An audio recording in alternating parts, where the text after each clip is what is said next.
La CSTB dénonce l'imposition des fiches de convoyage de leur soja aux paysans.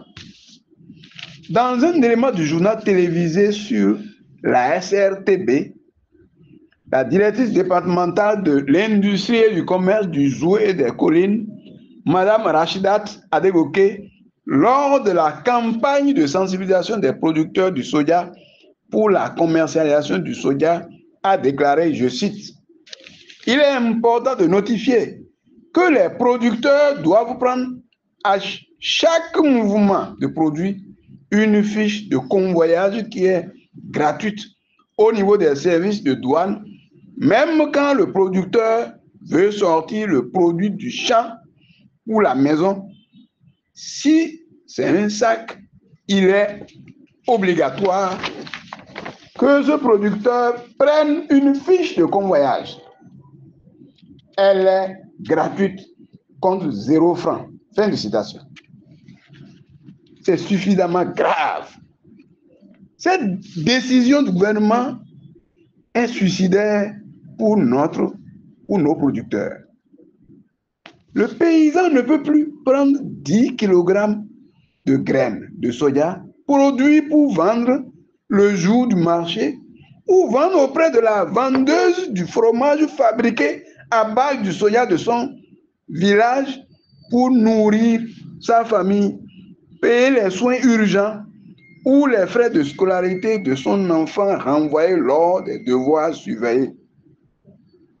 Lorsqu'un gouvernement prend une décision, cela devrait être en faveur des acteurs, mais celle-ci est contre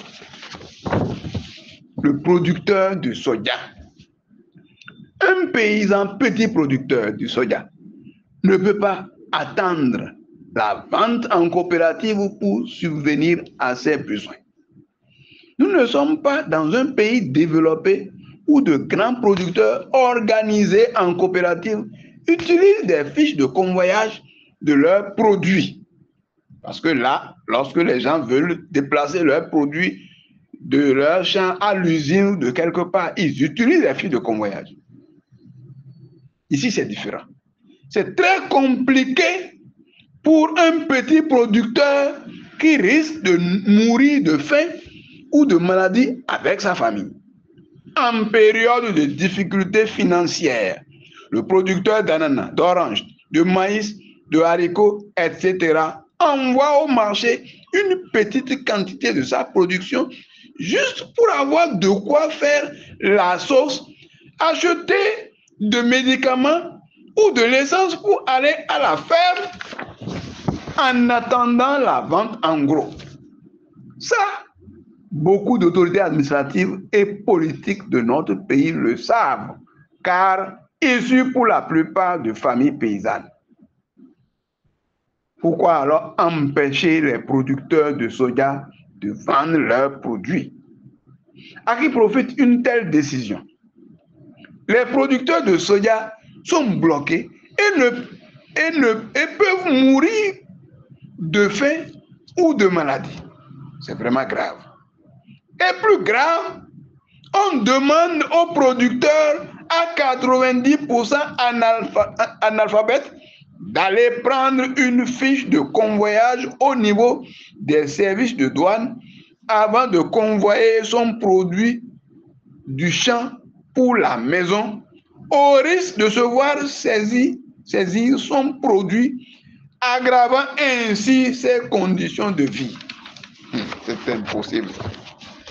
La CSTB s'insurge contre cette décision arbitraire, assassine du gouvernement, et l'appelle à la rapporter sans délai, surtout que la campagne de commercialisation du soja a déjà commencé.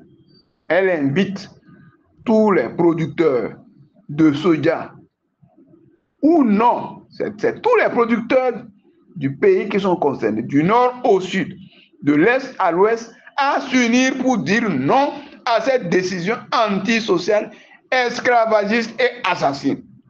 Fait à Cotonou le 11 décembre 2024. Le secrétaire général confédéral de la CSTB, Naini Kassa Mampo, je vous remercie.